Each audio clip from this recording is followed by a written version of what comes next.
Importante você compreender aí, o Senhor Jesus está numa região de Cafarnaum, no entorno do Mar da Galileia, e essa cidade é uma cidade portuária, e um local onde saem e chegam, a cidade de pescadores, era uma comunidade pequena, e o Mar da Galileia não é tão grande assim.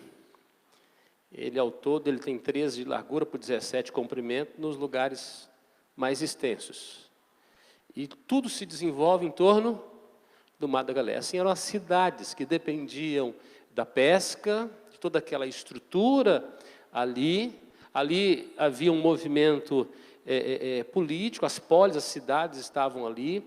Em lugares havia 10 pequenas cidades, chamadas de Decápolis, ouviu falar?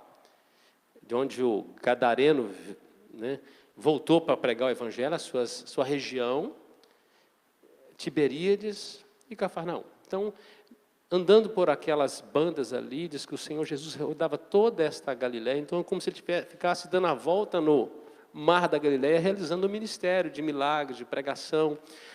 Ali é todo envolto de montanhas, o mar está a 215 metros abaixo do nível do mar, então é um vale, e nessas montanhas o Senhor Jesus sempre pregava multidões. A gente conhece o sermão da montanha, e Jesus usava esta geografia própria para realizar o seu ministério. Interessante que o ministério do Senhor Jesus, mais importante, foi realizado, e mais intenso, na Galileia, que era extremamente desprezada pelo pessoal de Jerusalém.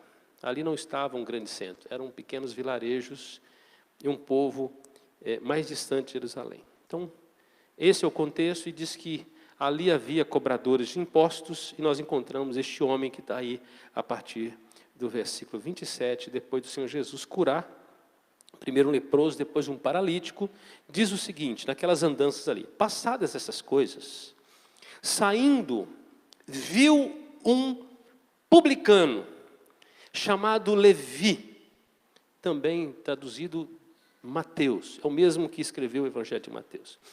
Levi, assentado na coletoria, e disse-lhe: segue-me.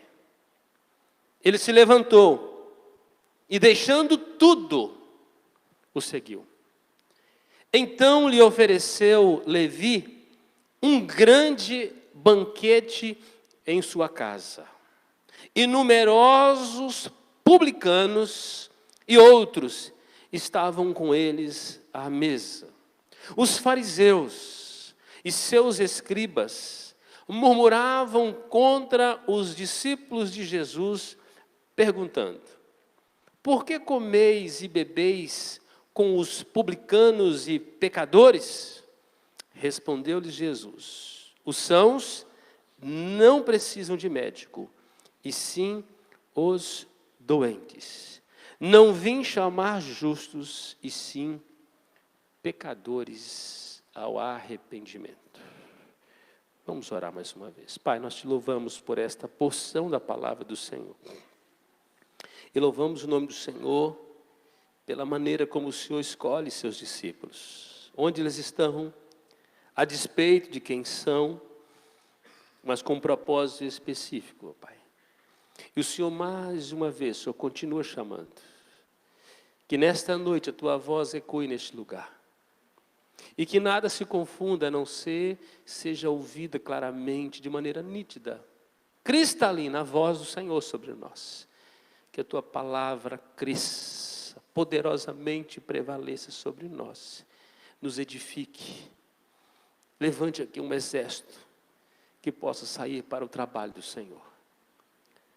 É a minha oração em nome de Jesus. Amém. Jesus está chamando. Jesus está chamando. O chamado de Jesus é uma realidade. Ele continua chamando. Apesar de um ministério terreno ter encerrado para o cumprimento da cruz, o Senhor Jesus continua chamando. Ele é o Senhor da igreja, e a palavra é de que Ele edificaria a sua igreja. Ele continua edificando a igreja. Não sou eu que edifico a igreja, não é os presbíteros dessa igreja, não é o conselho desta igreja, é o Senhor Jesus. Edifica a sua igreja. Então ele continua chamando. O chamado é uma realidade. Quem ele chama? Ele chama perdidos. Ele chama pecadores. Ele chama pais, ele chama mães, ele chama filhos, irmãos, chefes, servos. Ele chama publicanos. Os publicanos eram um povo odiado pelo povo judeu, porque trabalhavam como traidores da pátria. O povo judaico, o povo judeu, totalmente escravizado pelo Império Romano, tendo uma certa liberdade, mas todo vigiado, sendo obrigado a pagar impostos para Roma,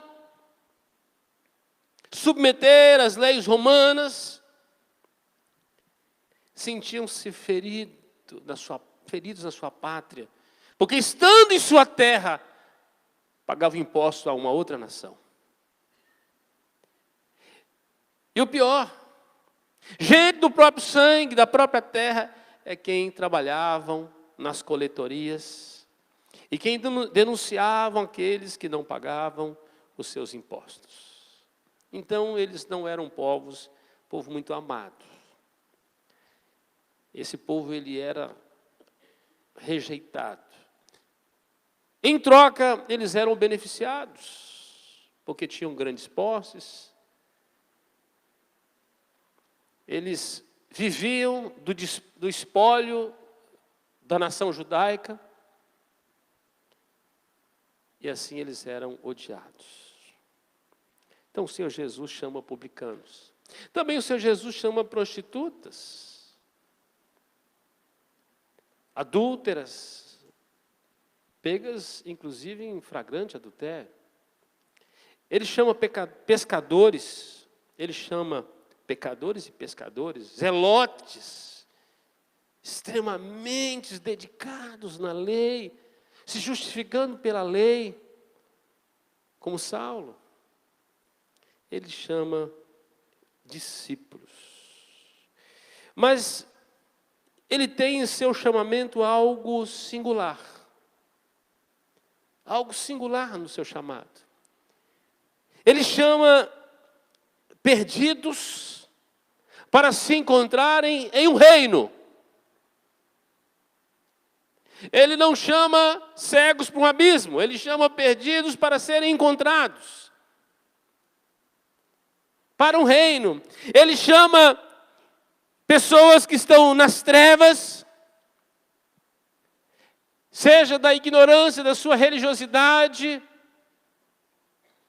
seja por causa dos seus muitos pecados, por estar morto, ele chama para a luz. Ele transporta de impérios. Ele chama pecadores para o arrependimento. Não é para farra, não é para festa, é para o quebrantamento. Todo avivamento promovido, e avivamento é promovido pelo Espírito Santo, estou sendo redundante. Todo avivamento gera muito quebrantamento na nação. Toda nação que foi varrida por um avivamento se tornou uma nação de lágrimas. Primeiro, pelos seus próprios pecados. Segundo, para ir cumprir a ordem de Jesus, de proclamar o Evangelho.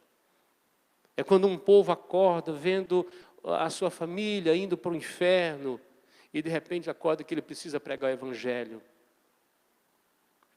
Que o papel dele não é fazer amigos na nação, mas fazer discípulos de Jesus. Ele chama prostitutas para uma vida de santidade. Ele chama trabalhadores para a sua seara. E ele diz que a seara é grande e que tem espaço para novos trabalhadores. Não há desemprego no reino de Deus. Não há desemprego. Há uma obra grande para se fazer. E ele está chamando. Ele chama pais para serem curados, para serem melhores pais. Ele chama mães para serem melhores mães. Ele chama filhos para terem pais de verdade, para voltarem para casa, para abandonarem a vida pródiga. Ele chama irmãos ao quebrantamento, ao arrependimento. Ele chama chefes para entender o que é o reino de Deus e a quem estão submissos. Que todo chefe tem seu chefe. Há uma hierarquia do céu. Todos prestarão contas. Ele chama servos.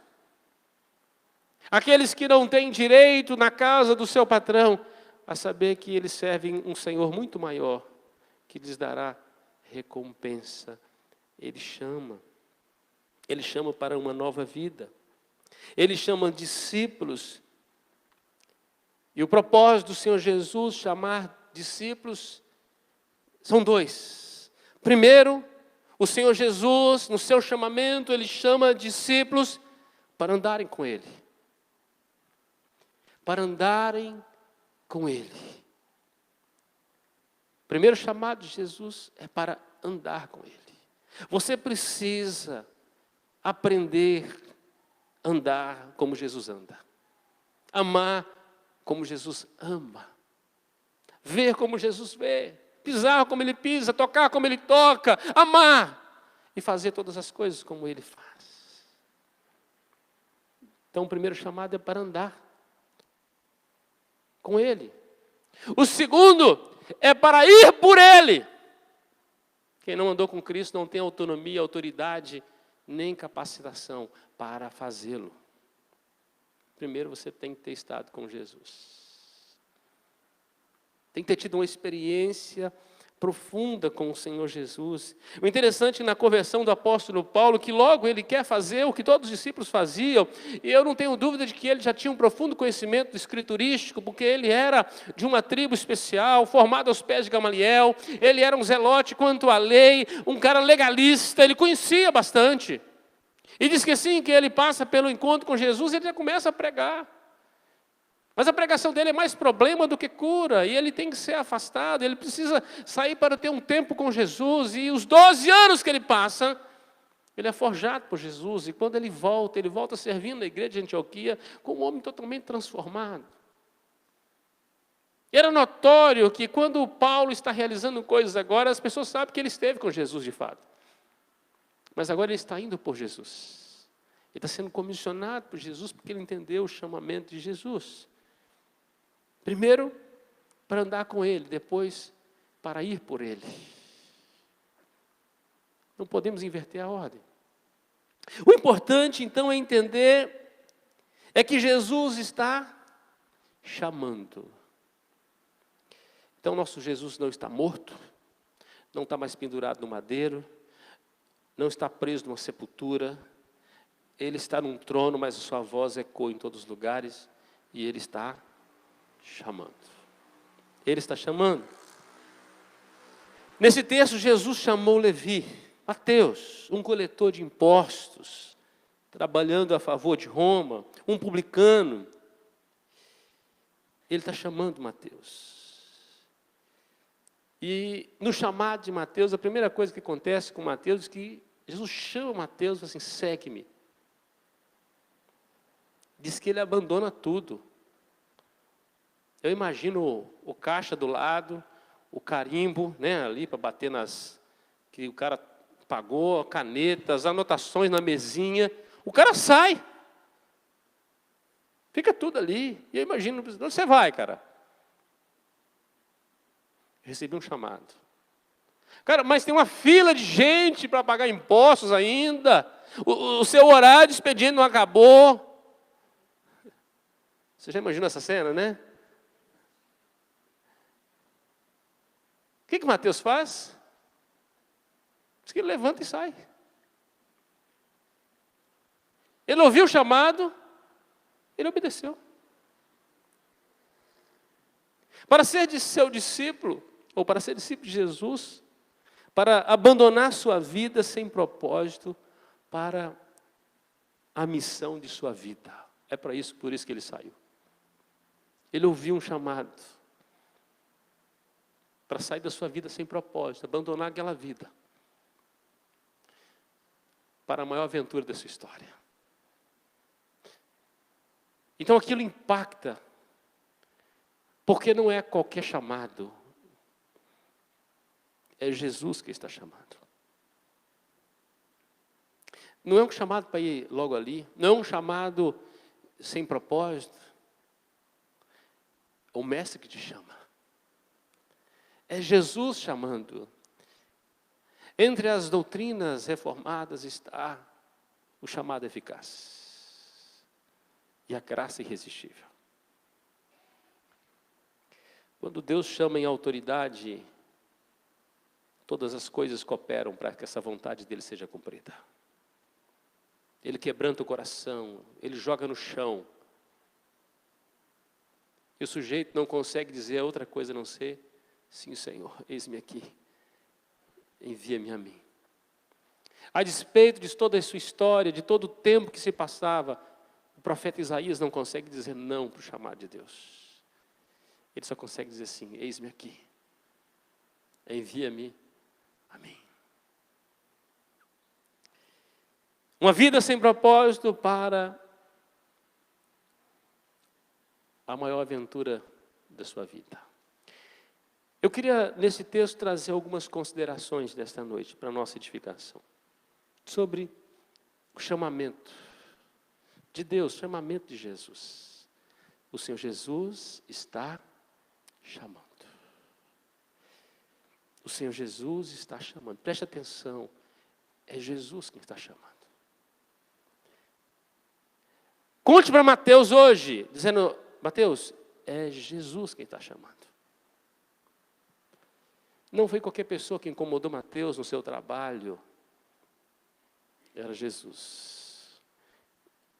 Então, com essa cosmovisão que eu estou te dando nesta noite, eu queria que você olhasse para o texto agora. Primeira consideração está no versículo 27. Para exercer o chamamento do Evangelho, em primeiro lugar, é necessário sair. É necessário sair. Olha comigo, verso 27 diz o seguinte: passadas essas coisas, vamos lá?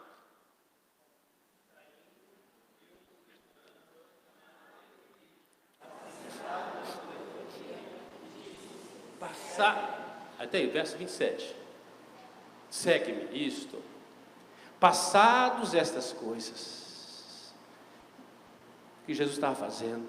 Jesus não entrou com uma estrutura religiosa que já estava montada no seu contexto. Ele não foi para dentro de uma sinagoga. Ele não foi para dentro de um gueto fechado, religioso, que cria um tanto de parâmetro para as pessoas ficarem e viverem neste gueto. Mas a Bíblia diz que o Senhor Jesus, Ele realizou o seu chamado, ou o seu chamamento realizado de maneira externa. Saindo. Ele está indo onde as pessoas estão, onde as coisas estão acontecendo, onde as pessoas estão vivendo os seus dilemas de vidas. Mulheres sendo apedrejadas nos caminhos, homens crucificados nos barrancos ali. Gente pelos caminhos pedindo um milagre para ser curado das pernas, paralíticos, dos olhos, cegos. Famílias inteiras caminhando em luto porque tem um jovenzinho que foi morto e o pai já tinha morrido, e a viúva chorava a perda do seu filho. Foi nas caminhadas. Sabe o que acontece conosco, meus irmãos? Quando a gente recebe o Evangelho, a primeira coisa que a gente faz, a gente vai para o quartel-general para ser treinado, não é isso? A gente recebe as porções do Evangelho, a gente se torna membro, é batizado, e depois a gente acha que a gente tem que viver no quartel a vida inteira. Aqui é lugar de se alimentar, mas o lugar do nosso ministério é lá fora. É lá fora. Qual que é o problema? Que nós nos tornamos crentes igrejados demais. Temos dificuldade para falar a linguagem do mundo. Temos dificuldade para chamar as pessoas e dizer assim: Jesus está te chamando. Eu vim aqui porque Jesus está te chamando.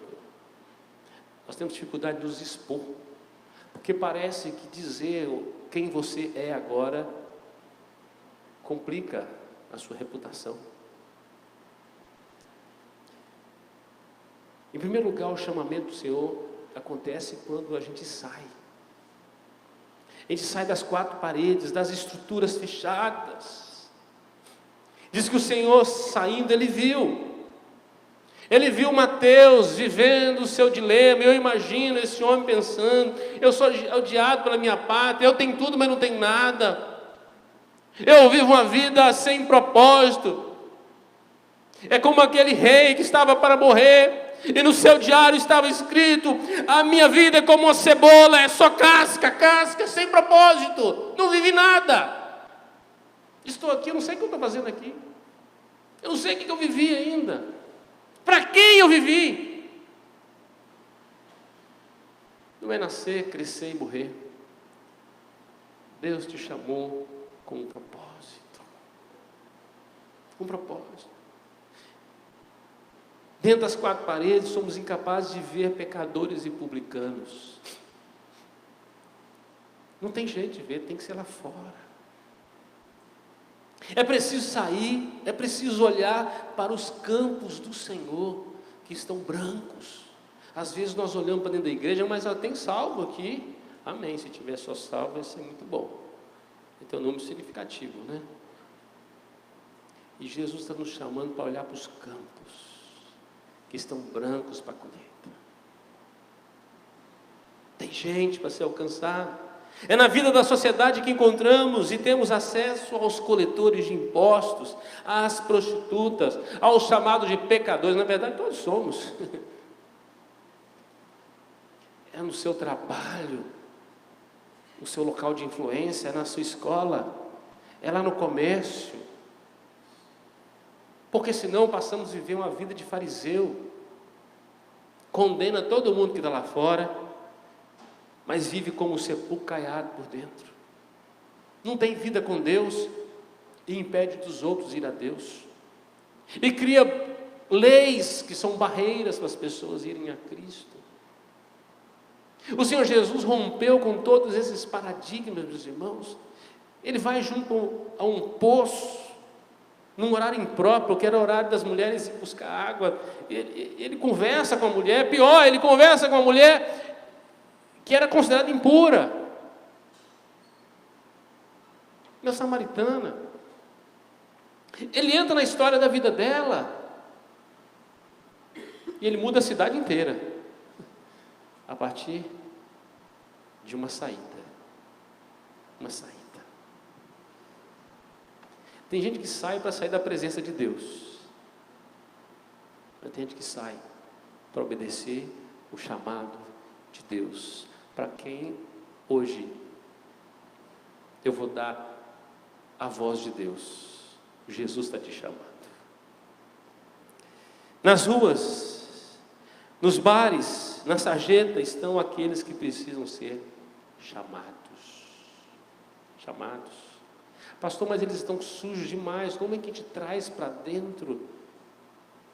Eu quero dizer para você que na sala, da entrada da sala do trono de Deus, não tem tapete para limpar o pé. Você só se limpa se você entrar. O reino de Deus é assim, você vem como está. Como está? Não tem jeito.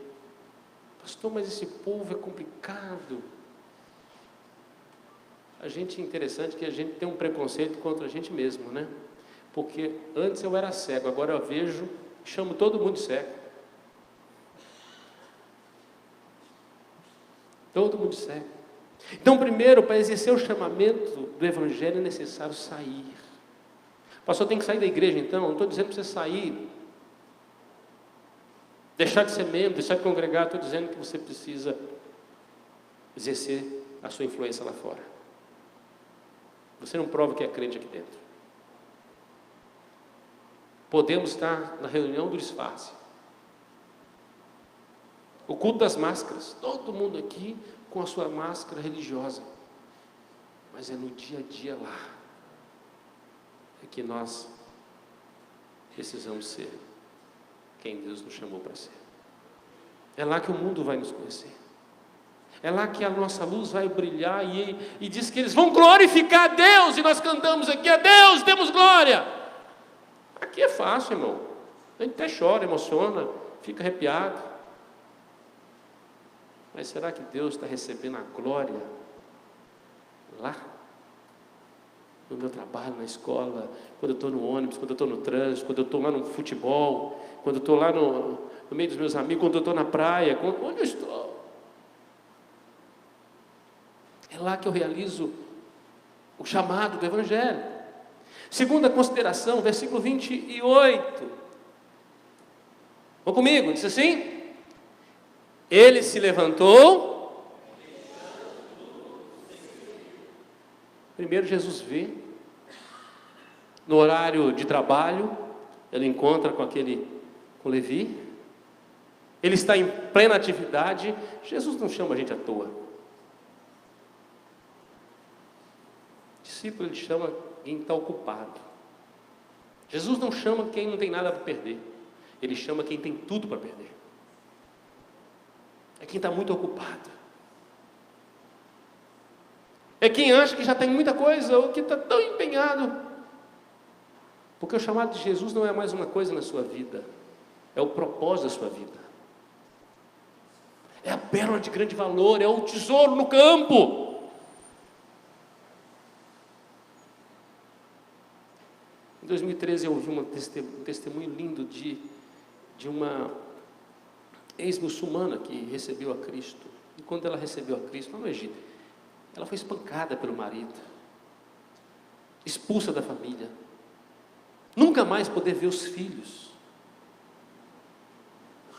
E ela foi recebida na igreja presbiteriana do Cairo, cuidada.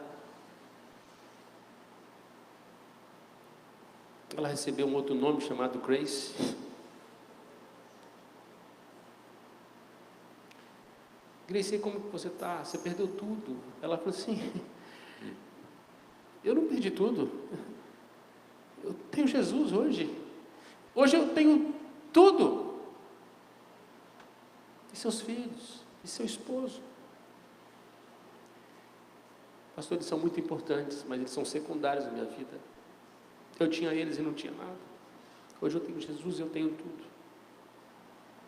Se um dia Jesus quiser me acrescentá-los, eu não vou ficar mais feliz do que eu sou, porque Jesus já preencheu toda a minha vida. Toda a minha vida. Segunda consideração do verso 28. Diz que Levi se levantou, deixando tudo, o seguiu. Segunda consideração. O chamamento é para uma nova vida. É necessário rompimento. Você não pode viver duas vidas. Tem que decidir qual você vai viver. O chamamento é para uma nova vida. Primeiro, Jesus está chamando. O chamamento dele é para uma nova vida. É necessário rompimento com a velha vida. Não dá para ficar em cima do muro com Jesus. Certa feita alguém contou que algumas pessoas observavam um muro que separava, gente, essa é a história, que separava o céu do inferno.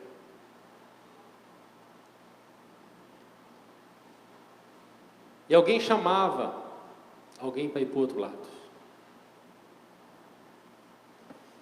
E um tanto de gente estava em cima do muro. E chamavam: vem para cá, desce daí, vem para cá. E houve grande resistência. Não, mas aqui está bem, aqui eu posso ver os dois lados. E diz que os anjos estavam desesperados no chamamento e chamando. E diz que do outro lado, diz que Satanás estava tranquilo. E alguém pergunta: mas como pode? Enquanto os anjos que estão dentro de um propósito de Deus, tão interessante, de salvação, estão desesperados para tirar as pessoas de cima do muro, do outro lado, Satanás e seus demônios estão tranquilos. Aí diz que Satanás respondeu: quem construiu o muro fui eu, o muro é meu. Quem está do muro para cá?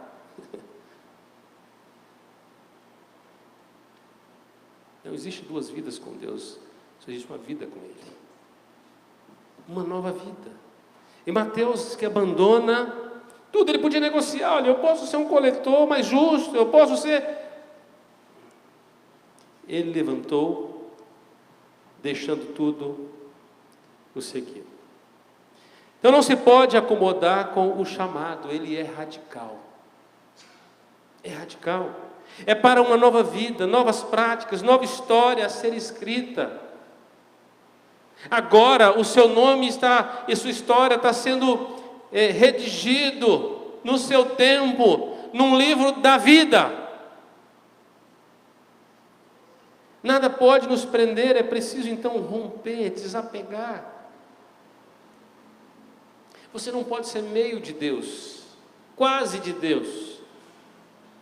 Quase salvo é totalmente perdido. Quase crente, quase santo. Não existe quase filho, ou é filho ou não é.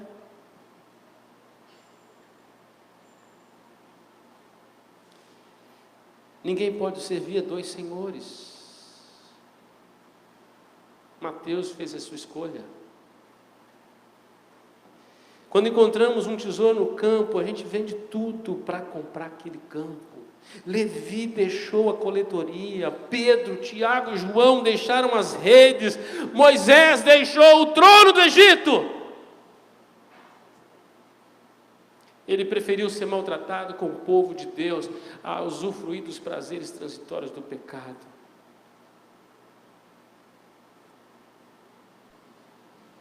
O chamado é radical. É para uma nova vida. Não era o seguinte: eu era cego, agora enxergo de uma vista só. Eu enxergo de verdade, agora eu vejo.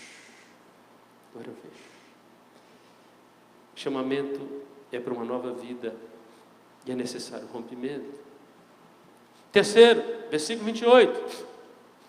Ainda, diz que ele se levantou, diz que ele deixou tudo, e o texto diz o quê? E o seguiu. O chamamento é para seguir Jesus. Seguiu quem? Seguiu Jesus. Qual foi a velocidade que Jesus passou na frente, lá da mesinha do Mateus? Eu não sei. Mas o sujeito não foi no banheiro, ele não foi pegar os pertences. O texto diz que ele deixou tudo e o seguiu. O mesmo acontece com os 3 irmãos que estão, a turma da pesca, estão pescando, estão sendo abençoados lá, 3 apóstolos, Pedro, Tiago e João, tudo está indo bem lá, o negócio deles é bom, e a última pescaria foi um sucesso. Jesus mandou lançar redes e disse que foi uma dificuldade, tiveram que ter ajuda para trazer para a beirada. E quando eles chegam com os barcos lotados de peixe, Jesus fala assim: segue-me. A pescaria da vida, gente, pensa, era para tirar foto e publicar no Facebook, no Instagram, era para fazer, sabe, né, mostrar o tamanho dos peixes, não é para fazer igual o Renato está rindo ali, né? O Renato tem dó dos peixes, ele vai pescar, ele fica querendo salvar os peixes. Não, diz que deixou tudo. É linda essa passagem, né? Deixaram a pescaria. Mateus abandona a coletoria. O seguiu. Seguir a quem? Jesus. Não é seguir leis, não é seguir ritos, não é seguir tradições, preferências, líderes. A ordem é seguir Jesus, é ser um discípulo. Esta era a ordem. Jesus estava chamando para o seu colegiado de discípulos, Mateus. Levi agora iria andar coberto pela poeira dos pés do rabino de Nazaré, o filho do carpinteiro. As pedradas de Jesus, Mateus ia estar coberto. Ele ia andar com Jesus, para um dia poder andar por Ele. Cuidado para você não seguir a pessoa errada. Para você abandonar tudo tem que valer a pena. Tem que valer a pena.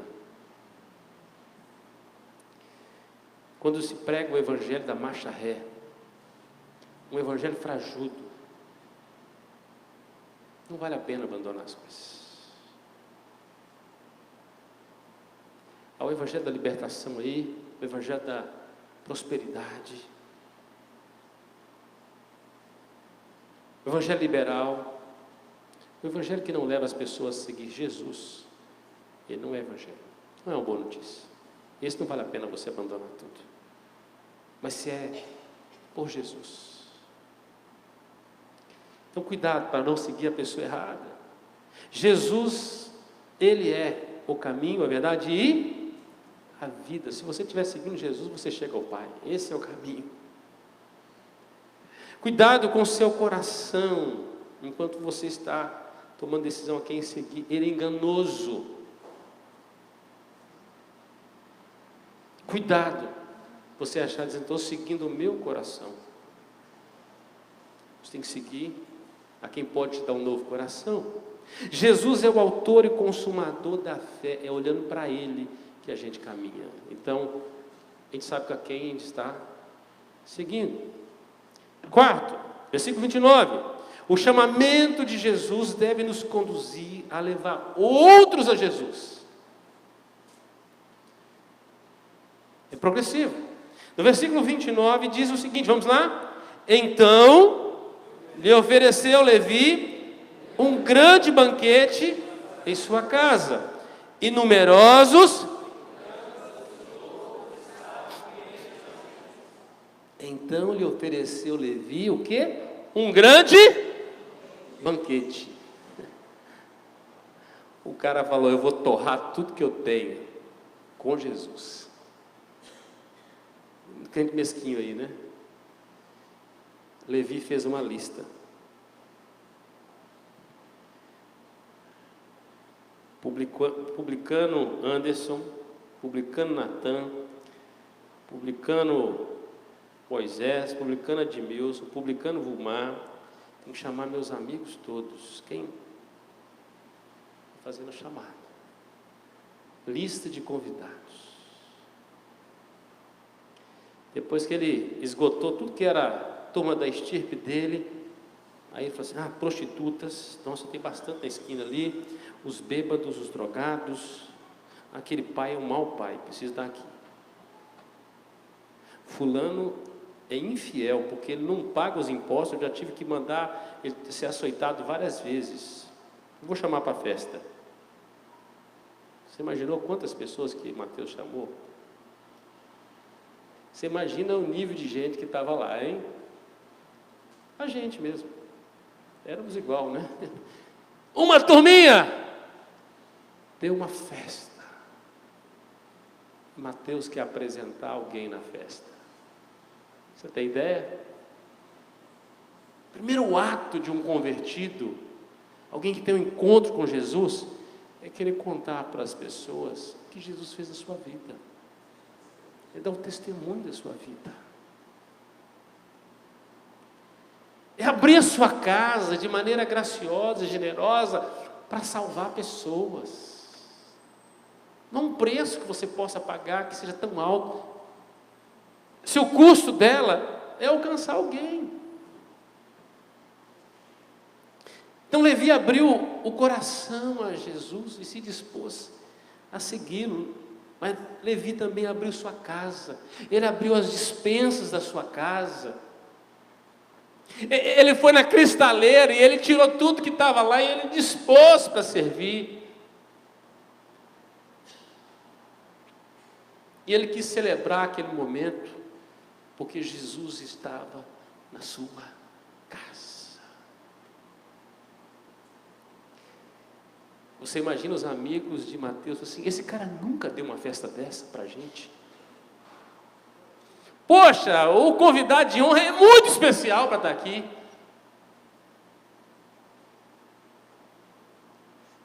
Mateus quer Jesus na sua festa. Ele não quer que Jesus seja alguém não conhecida, não percebida, escondida. Na verdade, ele quer dar visibilidade ao seu amigo. E Levi conduz seus amigos a Jesus. Levi não se envergonha de Jesus. Não se envergonha. Não se envergonha da testemunho de sua fé perante os seus amigos, a sua nova vida, a decisão da caminhada dele agora. Sabendo que esta decisão lhe traria muitos riscos, ele perderia reputação, ele perderia privilégios, ele perderia recursos, tudo por Jesus. Na verdade, aquele homem passou agora a ter uma túnica só, porque se tivesse duas, tinha que repartir. Os discípulos passaram uma vida muito simples, meus irmãos, naquele contexto. Mateus fez a festa da sua vida, porque o chamamento de Jesus deve nos conduzir a levar outros a Jesus. Você precisa abrir a sua casa,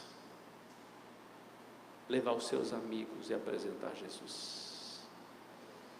É muito bom você levar outros crentes para comer na sua casa, é muito bom a comunhão dos crentes, mas muita comunhão, muita coinonia, às vezes vira coinonite, porque a gente não permite outros conhecer a Jesus.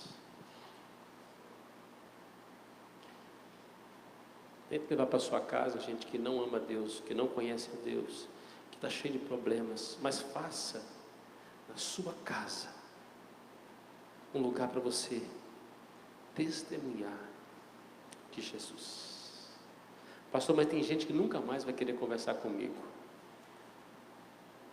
mas tiveram a oportunidade de ouvir quem é o seu melhor amigo. Não se envergonhe do testemunho de Jesus. O chamamento de Jesus deve nos conduzir a levar outros. É o que Mateus está fazendo, é o que Levi está fazendo. Verso 30.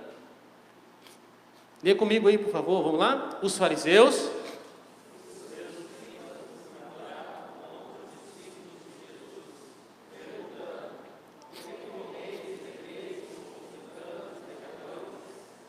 Os fariseus e seus escribas murmuravam contra os discípulos de Jesus. Quando a gente faz comida boa, às vezes as moscas aproximam, né? Tem coisa boa, né? Esse povo ia andando, procurando achar uma brecha para desqualificar o ministério de Jesus. E fizeram isso por 3 anos e meio. Parecia essa mídia brasileira, né? O cara faz uma coisa boa, eles conseguem sempre mostrar o lado negativo, né? Você ajuda alguém, ele consegue ver alguma coisa que aconteceu ali para poder dar má notícia. Esse povo andava assim. Os fariseus, e entre os fariseus, os versados na palavra, os escribas deles. Eu imagino ficar lá de fora, olhando, olha o tanto de bandido entrando na casa do Mateus. Um bandido, olha só, a coja toda. E olha só, aqueles discípulos que nem lavam as mãos para comer direito, entra lá. Jesus andando, ainda é rabino. E a língua, ó.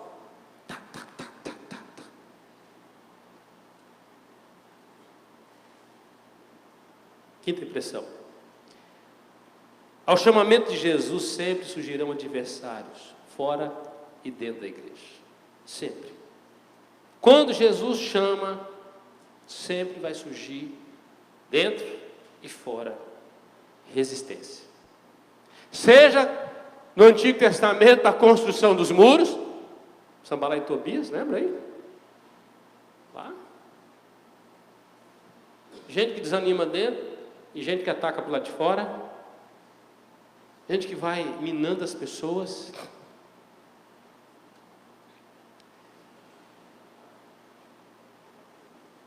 Irmãos, nessa viagem que nós fizemos agora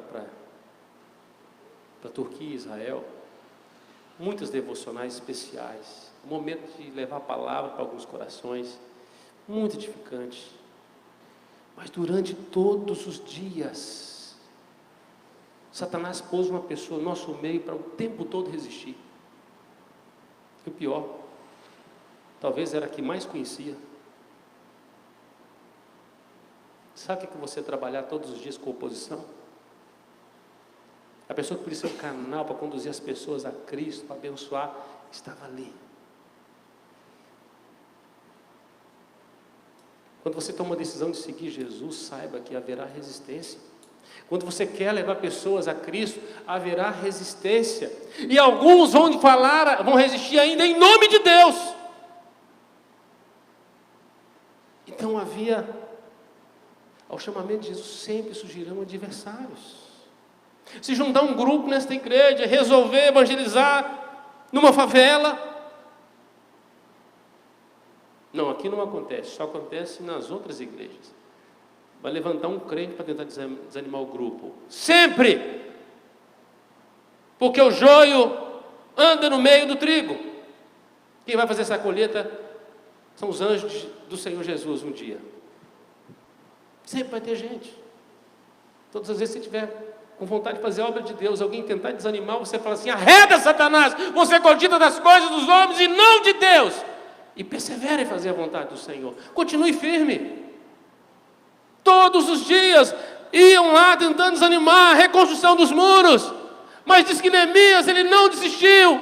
E o povo tinha que trabalhar com a mão e com a espada, proteger com a outra, porque havia adversários. Adversários fora, que nos atacam, mas há adversários dentro que nos desanimam. Quando você sai para pregar o Evangelho, sempre alguém aparece para te resistir. O pior é aqueles que andam com a Bíblia na mão, que falam que o sol está muito quente, só cria obstáculos. Se nós saímos para salvar vidas, sempre haverá barreiras. Porque comeis e bebeis com publicanos e pecadores, é porque eles são publicanos e pecadores, é porque eles precisam da graça de Deus. Se eu for evangelizar dentro de igreja, eu saio de uma igreja para evangelizar, quem eu vou alcançar? Os perdidos estão lá fora. É lá fora. É onde estão as pessoas que precisam ser alcançadas pela graça de Deus. O seu melhor amigo, ou os seus próximos amigos estão lá no mundo perdidos, eles vão ser alcançados. E se está faltando gente no ministério que você lidera na igreja, ore para ele mandar novas pessoas. Talvez vão vir lá de fora. O cara tocava no boteco, mas vai vir tanger para o Senhor Jesus. Deus vai fazer uma obra. Jesus está sendo questionado por aquela liderança, porque ele estava estendendo sua graça a um pecador.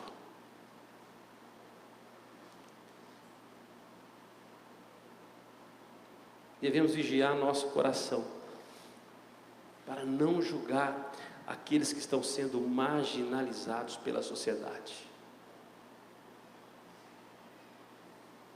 Aqueles homens que estavam na festinha lá de Levi, eles eram marginalizados pela sociedade. Os fariseus e escribas estavam ali julgando. Então nós devemos ter cuidado, vigiar nosso coração, para não julgar que eles estão sendo marginalizados pela sociedade, mas agraciados por Deus. Mateus estava dando para eles uma oportunidade de conhecer Jesus. De conhecer Jesus. Sabe de uma coisa? Deus resiste ao soberbo, mas dá graça aos humildes. Diz que Ele habita com esse povo quebrantado. A pergunta é: quem não tem pecado, como que eu vou julgar? Ao chamamento de Jesus sempre surgirão adversários. Todas as vezes que você sair para dizer: ó, Jesus está te chamando, vem já, Ele está te chamando. Sempre vão ter adversários. Pode assim: não é a hora, você não deveria estar aqui, não vai dar certo. Eu já ouvi de tudo na obra da evangelização. Gente falando assim, culto na praça não funciona mais, pastor. Entregar panfleto não funciona mais, pastor. Evangelismo de casa em casa não funciona mais, pastor. Eu tenho certeza que as pessoas que vêm dar esse recado, eles vêm a serviço de alguém que não é do reino de Deus. Não é verdade? O que não dá certo é não pregar, né, irmão? Prega a palavra, insta, quer ser oportuno, quer não. Repreende, corrige com toda a longanimidade e doutrina. Quem opera é o Espírito Santo de Deus. Que a palavra não é só para salvar. Ela é espada de dois gumes, discerne, divide. Ela condena e ela salva. Ela anuncia a Jesus e ela condena a impiedade. A palavra de Deus, no livro de Atos, diz que ela crescia poderosamente. A palavra de Deus exercia julgamento sobre a nação e sobre os corações. Mas havia pregação da palavra. Também a palavra salvava muitas vidas. E a palavra ia entrando e ela ia transformando corações, assim como eu e você foi alcançado. Sempre surgirão adversários à proclamação. Sexto, versículo 31. Comigo? Vamos lá? Respondeu-lhes Jesus: os sãos, e sim, os sãos não precisam de médicos, sim, os doentes. O chamamento de Jesus é para quem precisa. Você está entendendo? O chamamento de Jesus é para quem precisa. É ofertada a graça de Deus. O jeito acha que não precisa. Entra numa casa e diz: paz sobre ti. Não quero tua paz. Leva nas costas e segue para a próxima. Você é pregador de boa notícia. Se o sujeito quer viver do lixo do inferno, nós não somos chamados para chacoalhar ninguém dizendo assim: aceita na marra, miserável. Mas nós somos chamados para dizer: você é miserável, pecador, indigno, arrependa dos seus pecados e volte-se para o Senhor Jesus, porque Ele pode te perdoar e transformar a sua vida. Ele veio para salvar o que estava perdido. O chamamento de Jesus é para quem precisa. Jesus chama pecadores, chama mortos. Ele chama publicanos, Ele chama doentes, Ele chama pobres de espírito, Ele chama suicidas, Ele chama homicidas, bêbados, drogados, endividados, sobrecarregados, cegos, paralíticos. Ele diz: vinde a mim. Ele não está chamando os afortunados, os donos de si, soberbos, que se acham o dono da pátria, o dono da razão, que não se acham pecadores, que vão para as praças e oram de si para si mesmo, dizendo: eu não sou como os demais. Mas Ele está chamando os publicanos, que dizem assim: sê propício a mim, pecador. Jesus chama quem se vê indigno. Não importa como você está, o Mestre te chama e te dá um propósito. Te dá um propósito. Eu não vim chamar os sãos. Eu vim chamar os doentes. A palavra de Deus diz que Ele veio para o que eram seus, ou os que naturalmente seriam aptos a recebê-lo, porque eram sua geração. Mas esses não o quiseram.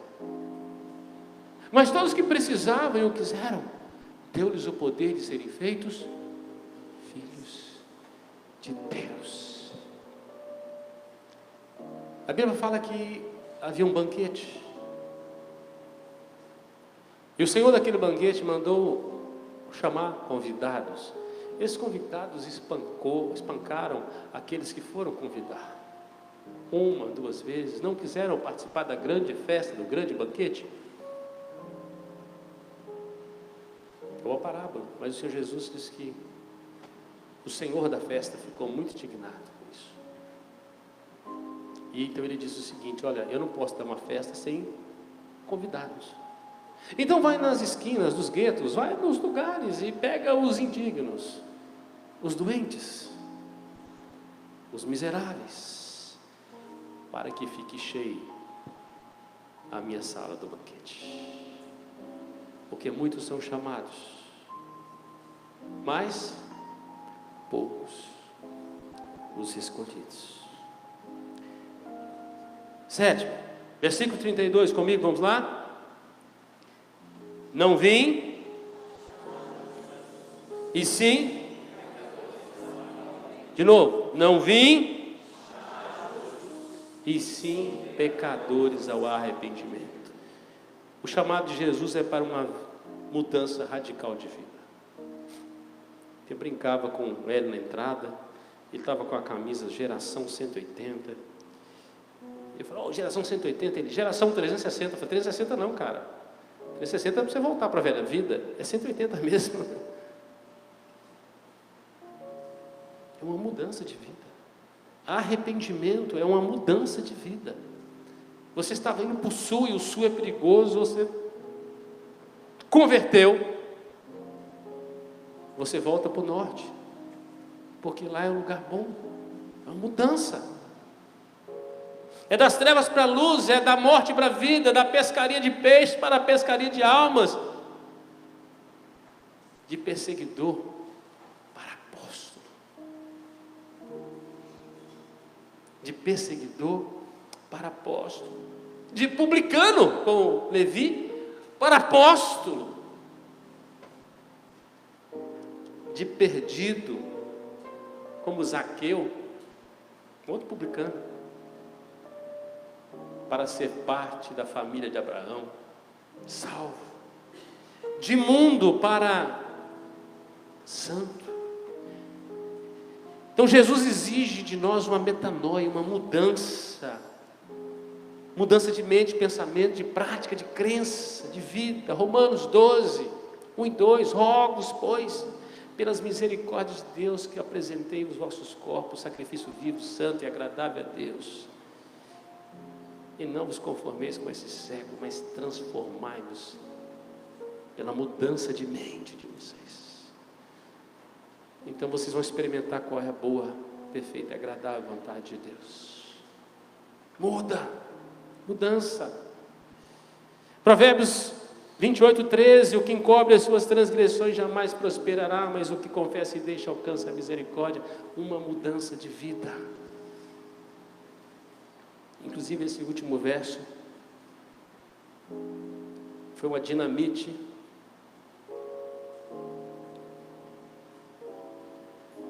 que Deus mandou na minha vida. Eu me achava dono de mim mesmo. No encontro de jovens, no acampamento, um irmão simples leu este versículo, mas ele acertou no alvo. O que encobre as suas transgressões jamais prosperará, mas o que confessa e deixa alcança a misericórdia. Eu disse: tem misericórdia de mim, Jesus, eu quero uma nova vida. Só eu e Deus sabia um pouquinho da história ruim que eu tinha, mas Ele me deu um propósito naquele dia. Valia a pena, e valeu a pena abandonar tudo, deixar tudo. Jesus chama ao arrependimento, Ele chama para uma nova vida. Eu quero concluir dizendo que Jesus está chamando.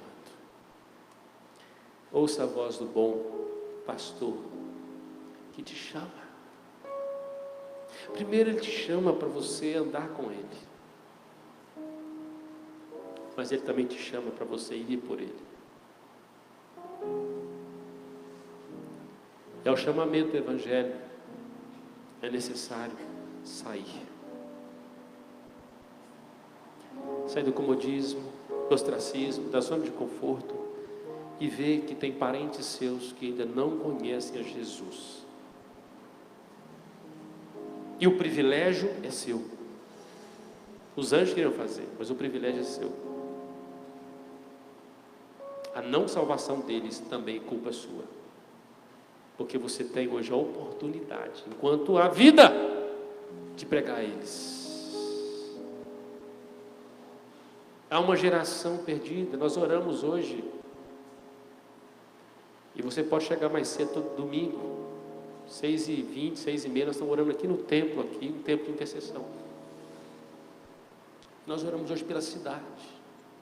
Que ela não seja mais motivo de vergonha, mas para que ela seja um lugar abençoado. Então nós começamos a profetizar sobre a nossa cidade.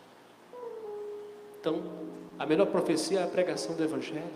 O que muda uma nação é o Evangelho. Não o número de crentes, é o Evangelho. Genuíno.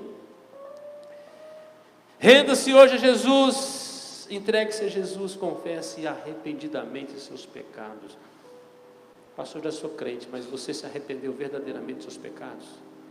Ou você se tornou parte, mas não rompeu ainda?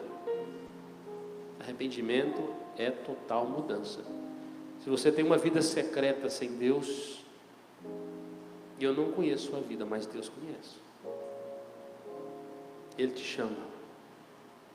Creia Jesus para a sua salvação. Creia que Ele pode mudar a sua vida. Você precisa voltar para Ele enquanto é tempo. Convido você a fechar seus olhos. Eu quero orar por duas coisas nesta noite. Você não precisa levantar sua mão, não precisa vir à frente. Mas eu vou orar para quem está entregando a vida a Cristo e para quem quer consagrar a sua vida a Jesus. Quem também quer entender que está na hora de sair, de olhar para os campos do Senhor que estão brancos para a colheita, porque Jesus está chamando. Levi entendeu, e ele deixou tudo. Eu vou orar, você pode orar comigo esta oração, pode ser em silêncio, pode ser em voz alta. Se esta oração for sua, e você de um coração crendo nisso, Jesus faz morada em sua vida. Você que nos acompanha também neste momento pode orar.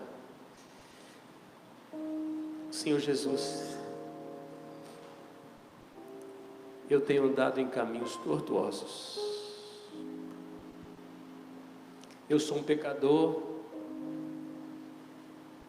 sou falho, e confesso que sou pecador e que por mim mesmo sou incapaz de ir ao Senhor. Mas hoje eu ouvi Tua voz, eu ouvi Tua palavra, eu ouvi o Teu chamamento.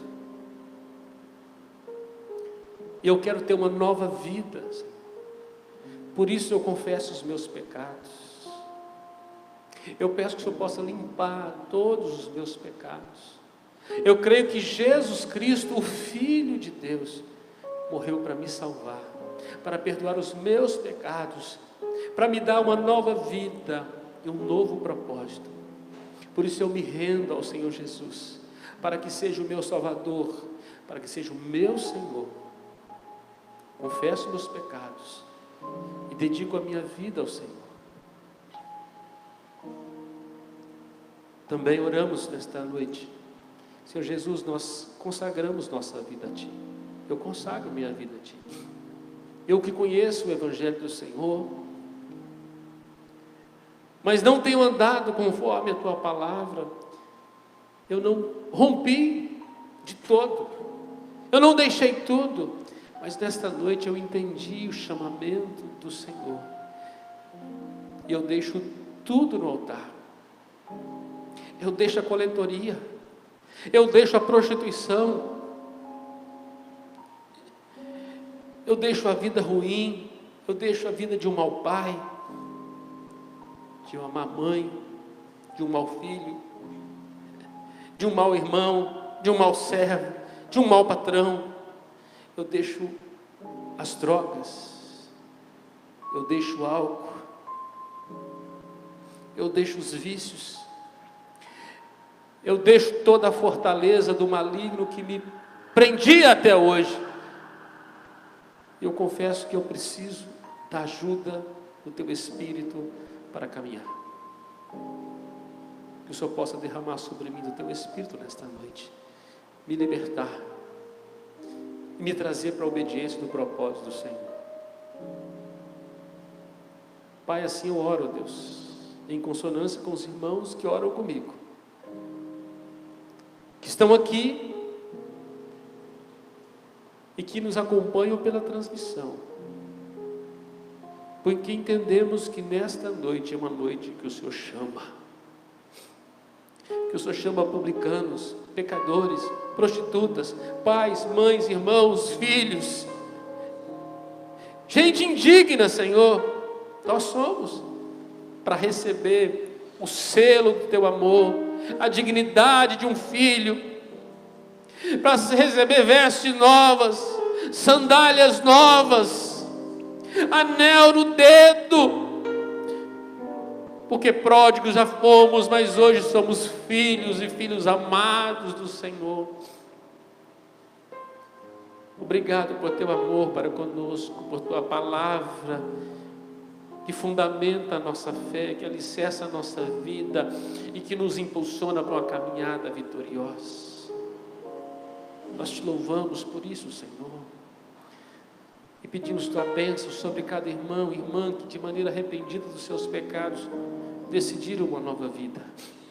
Aplique essa obra da salvação, da santificação e da perseverança no Senhor. Dá-lhes vigor na fé, fortalece a fé, dá-lhes uma visão e um propósito, e movimenta esta igreja, ó Deus, para ir aos campos do Senhor, para anunciar a Tua glória entre os povos, as Tuas maravilhas, quem o Senhor é e quem o Senhor vai fazer, em nome de Jesus.